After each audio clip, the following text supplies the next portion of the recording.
Hey guys, this is the official first episode of Night of the Batman. Today we're going to be covering, I thought it'd be fitting since it is the first episode, we cover Batman's first ever appearance, Detective Comics number 27, aka The Case of the Chemical Syndicate. And you said you were going to do the summary. I'm with Amanda today. Hello, I'm Amanda. Sorry, kind of steamrolled over Yeah, that. Didn't mean to. yeah.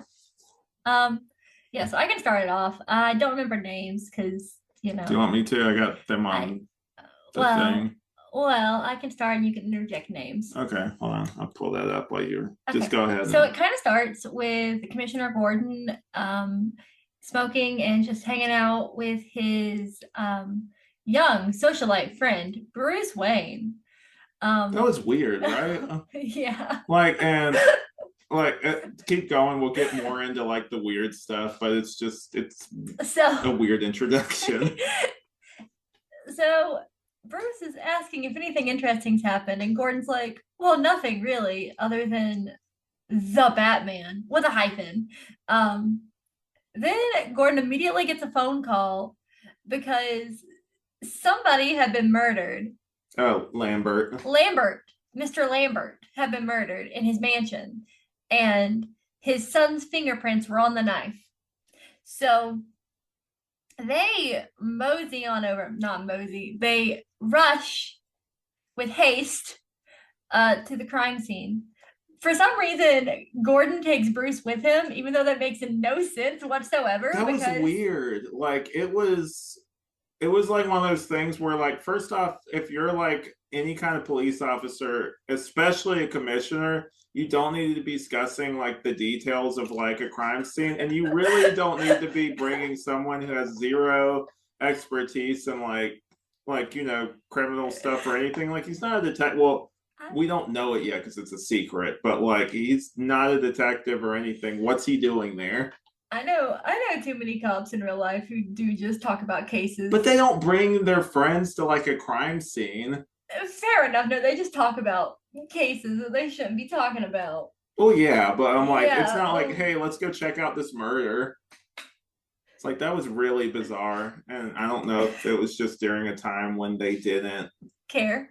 or not that they didn't care. It's like that they just weren't. I don't even know. Like the internet didn't exist, so there wasn't a way to quickly look and like research stuff like that. So maybe for the story, he was just like, oh, he just brought like I know story wise why Bruce needed to be there, but like Yeah. logically, there's no logical reason why he was there. Yeah. So they get there, they find out, like they do it, they inspect the crime scene.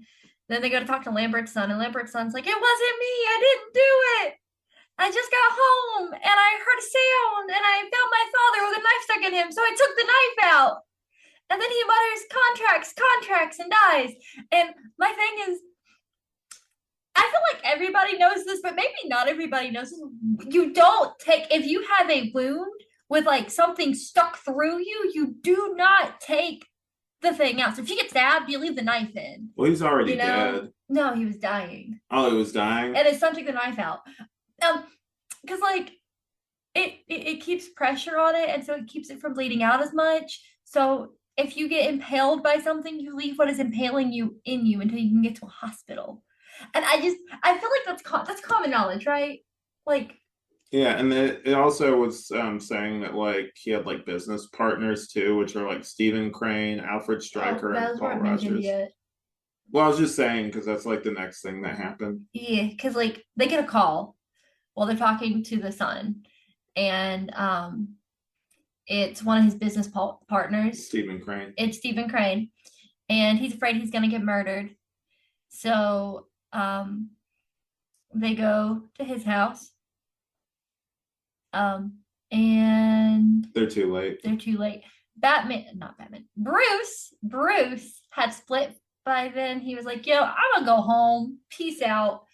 And Batman showed up at Crane's house and How's it caught. spelled? It's different than it normally is, or how Batman is put like With a the actual hyphen. name. Yeah, Yeah. I mentioned that earlier. Oh, I missed that. Yeah, it's just Yeah. interesting. And so they show up, right? at Crane's house. So Crane's already been shot Mm-hmm. by the time Batman gets here there. So he wrestles away this contract because if you notice, so at the first house they had also stolen something out of the safe, and then second house they had stolen a contract out of the safe. So Batman gets the contract, he reads it, he's like, oh, and he darts off to this other place.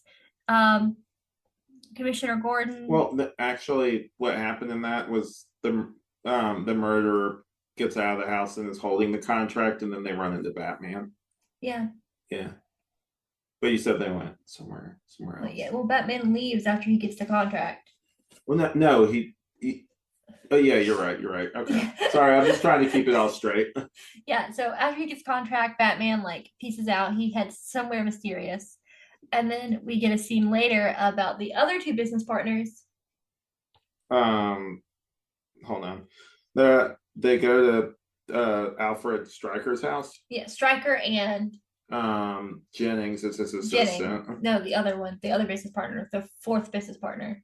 Um, Rogers. Rogers. Yeah. Yeah. Paul So Rogers. you see Rogers and Jennings talking, and then Jennings like attacks Rogers and eventually takes him down to this laboratory, and he's gonna try to gas him. Yeah, gas chamber. And he says that he uses the gas chamber on guinea pigs to do experiments, and now Rogers is gonna be his guinea pig. What So kind of experiments is he doing with the gas chamber? It's just like, is this experiment like seeing how like any living thing reacts to that? Because it sounds like he's just killing the animals down there. It's like, what kind of experiment are you doing? I'm pretty sure it's just gonna kill him. yeah.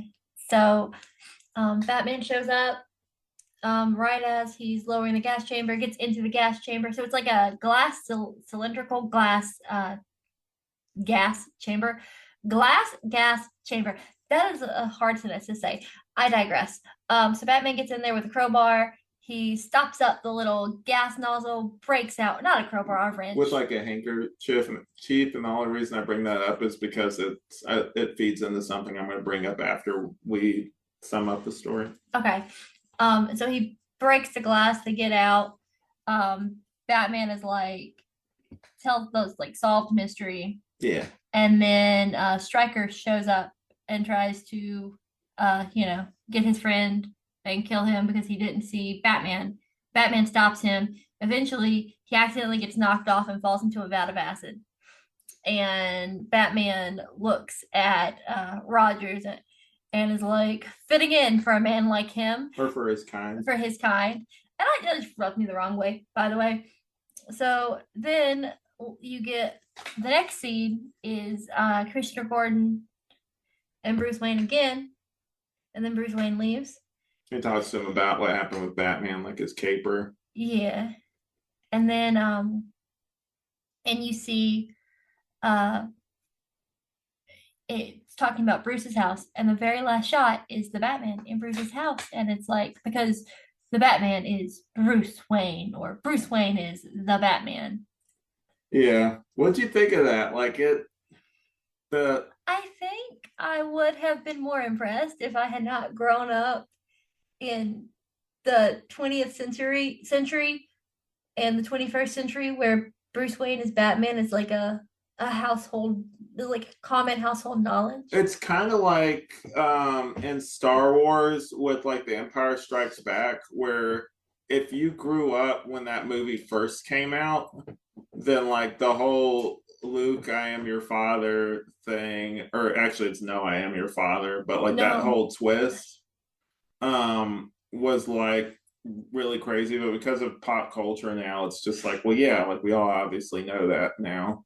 But yeah, like I don't know if that people back then were really like shocked by it or anything, because I feel like unless you're like a little kid, like I feel like you kind of put the pieces together. It's like, okay, like this dude that like story wise you start wondering like, okay, like this guy why is he like hanging around all these crime scenes with like his buddy kind of thing. I also like on a side note, like a weird side note, I kind of like how Commissioner Gordon looks in this. Like I really like the whole like slick back hair and like this the suit and everything. It looks kind of cool. He looked like a sleazy businessman. I didn't like it, but to each their own. I mean, like I don't know. We just normally we don't see like Commissioner Gordon all like usually he looks like he's about to fall apart because he works in like a Yes. city like that. We love a man who's about to fall apart. Yeah, whatever. But yeah, and then I guess you didn't like the whole killing thing. No, no, Batman. So I also though I'm a firm believer that Batman doesn't kill. If you have a Batman and he kills, I think you don't understand Batman at his core. Granted, this is early Batman, so Batman wasn't really fleshed out. He wasn't the Batman that like we all know and love because the character isn't created in just one story. Not a Yeah. character like that. Not in a 7-page story. I Well, I know that, and I explained this to you before, is that like this Batman owes a lot to the Shadow, which was like a pulp hero at the time that um was kind of like similar in a lot of ways. Like he was also like he posed as a socialite, he actually wasn't. But he took up an identity of like a friend as like a rich person and would like, put on the whole costume and everything. And this actually is kind of like a ripoff of a Shadow story. And I guess if you want to go ahead and go into it's kind of one of those first appearances. So for me, it's kind of hard to review. I'm like, it's just always been there for me. Like whenever I got into comics again, like right there, the Batman Chronicles book I have was like one of the first like compilation type things I got when I was younger.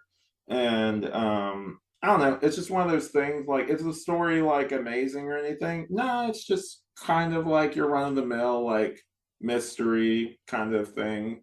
And I was out also thinking, I'm like, it'd be kind of cool to have this turned into like a radio play or something. But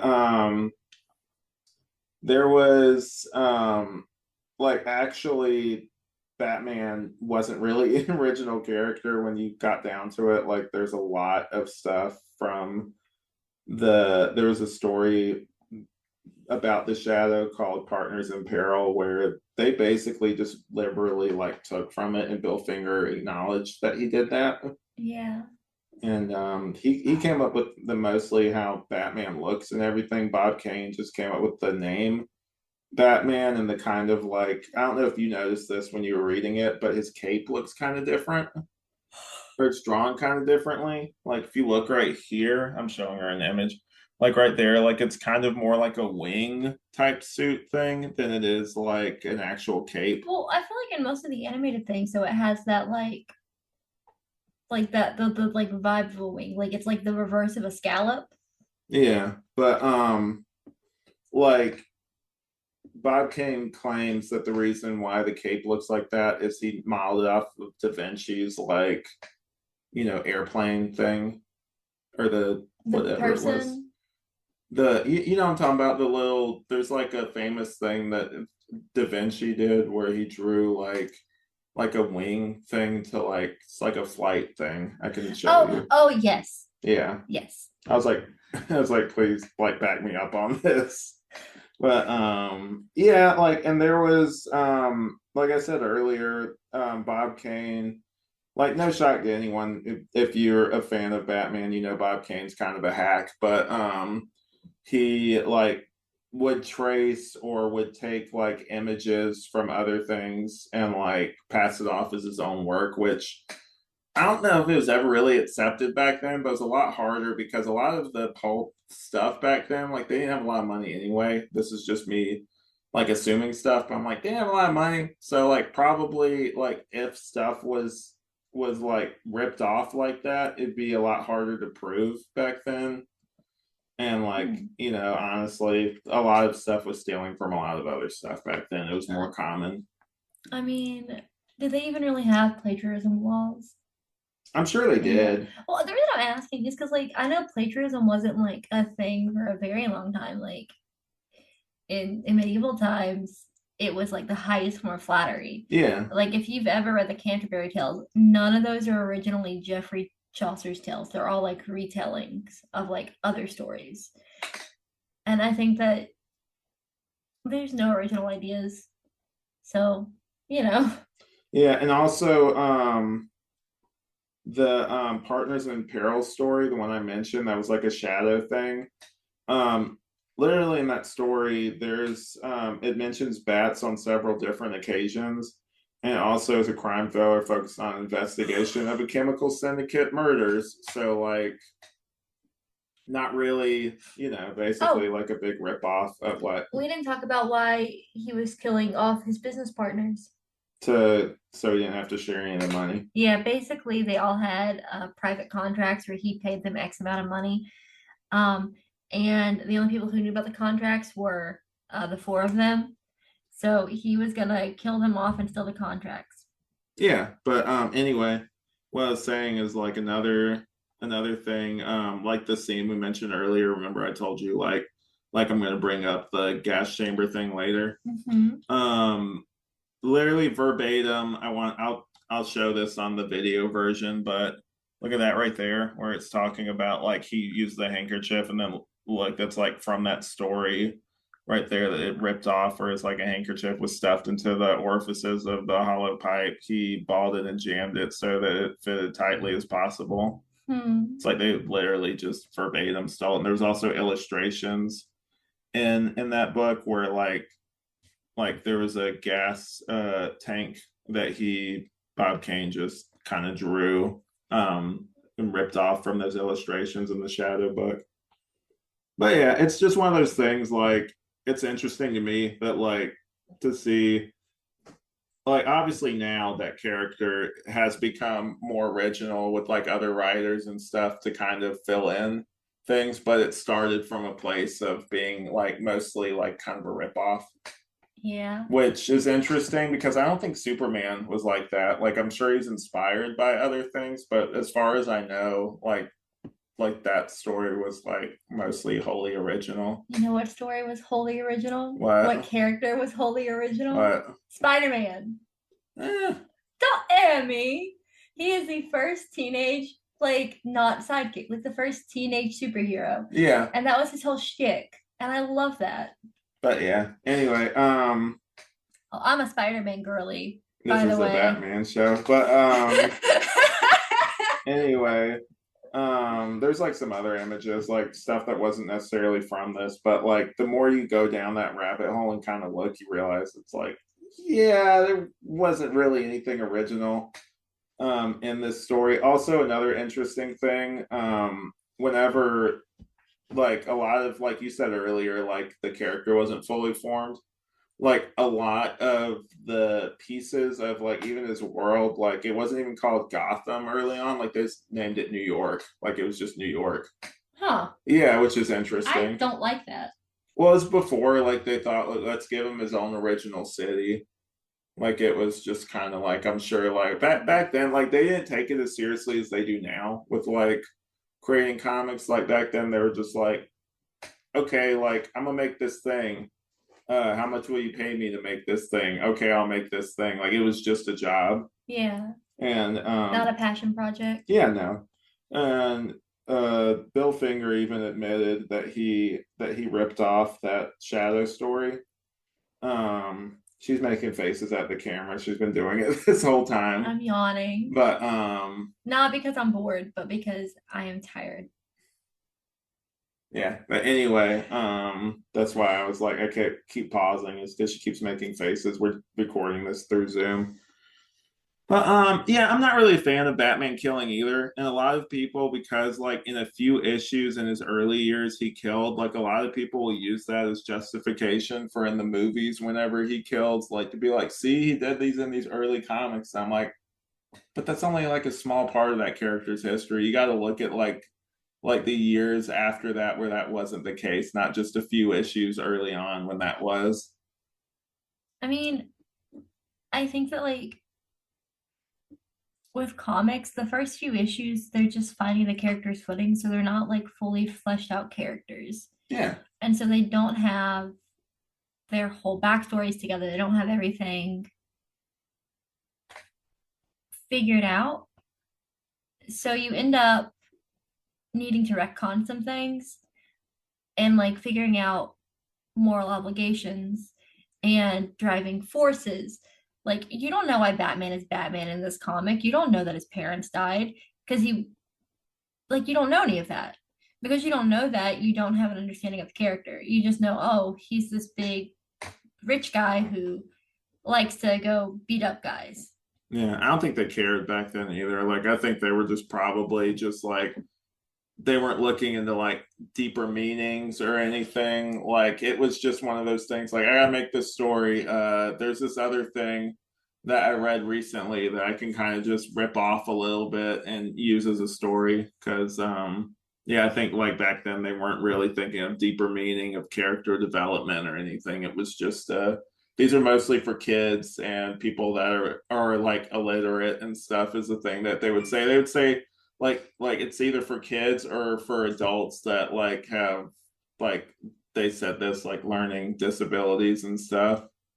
And so like, it's like they weren't really I mean, even the old Spider-Man stuff, like it does have a little bit of like more complexity to it, but it's like it's nothing compared to like now. That's why it's so revolutionary. Is back then like stories were just like superhero stuff, especially was just point A to point B. It wasn't really about the characters. It was just about it was more plot driven than it was character driven. And a lot of them were about making political statements. Yeah, like Superman like early on is very different than Superman is now. Like he was more of a crusading hero back then, which is kind of interesting because for a while there during the war and stuff, he turned into more of like a status quo, like almost like an authority figure kind of Yeah. thing. And Batman did too, which is what's so cool about these early stuff is they're kind of like very much taking from like the pulp like heroes back then, where it's like kind of like those dark like mysteries and stuff.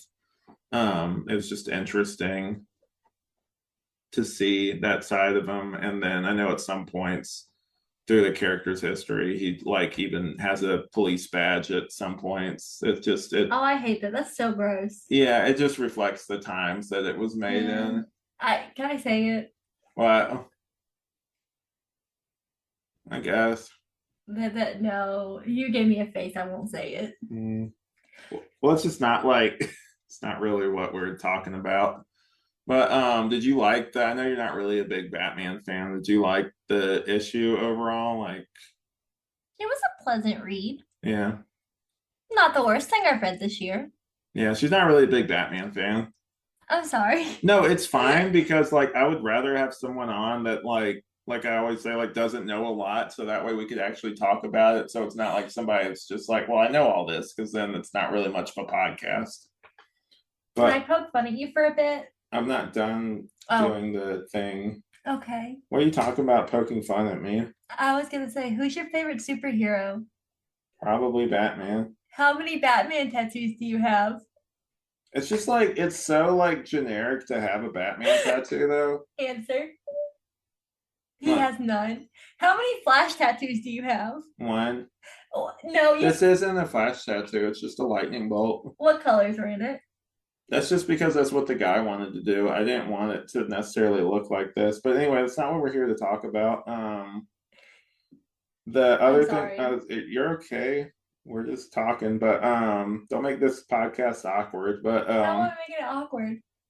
I don't know I don't know. because you're like interrupting me.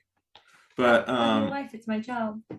but the other thing is that you know how he knocked the guy off the thing into the gas chamber thing, Into or was it the acid? acid. It was acid, Yeah, right? it made me think of the Two-Face. No, Joker was what I was gonna say.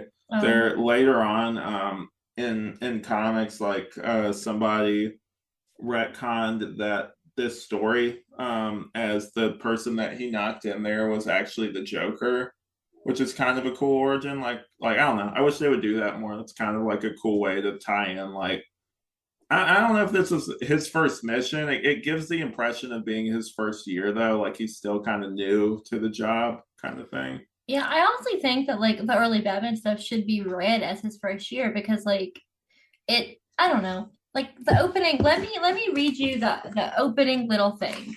Where is it? Let me flip. Apologies. Okay.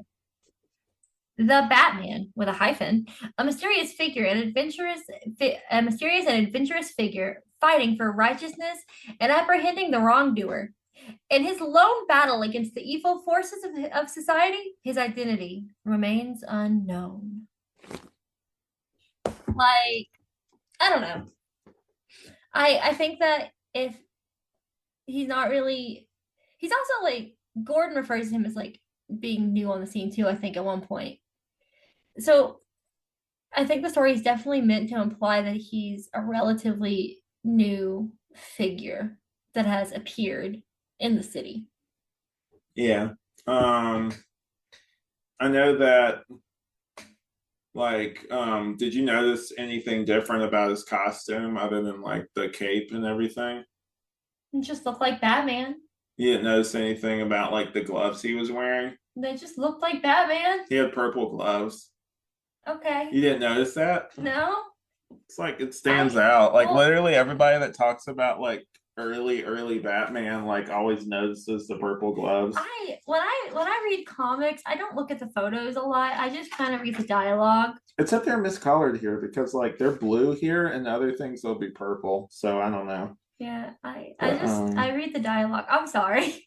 you're good. But and then this one like sometimes they miscolor it to where he just doesn't have gloves at all.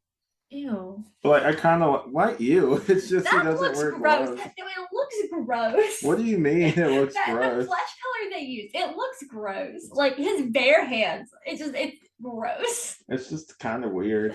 He's just out there like free hand in the world, no protection, You're silly. fingerprints getting everywhere. They didn't really, did they dust for fingerprints back then? Yes, Like remember all the way back then? Was that forensics his were a fingerprints thing? are on the knife. That's right. Okay, I forgot that. It's sorry guys. I started a new job recently, so I'm kind of tired all the time. And I'm kind of mean to him, so I wear him out a lot. Yeah, you've been bullying me this whole episode. I'm just trying to do an episode over here. I love you. Don't leave me. We're trying to do a show here.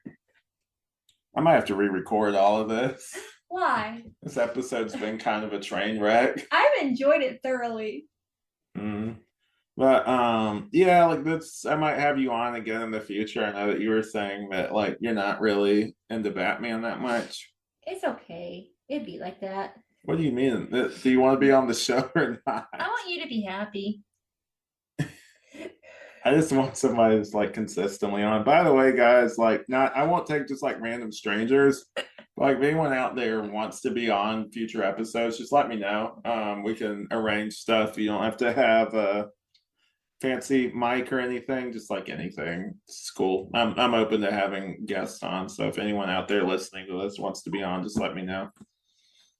What?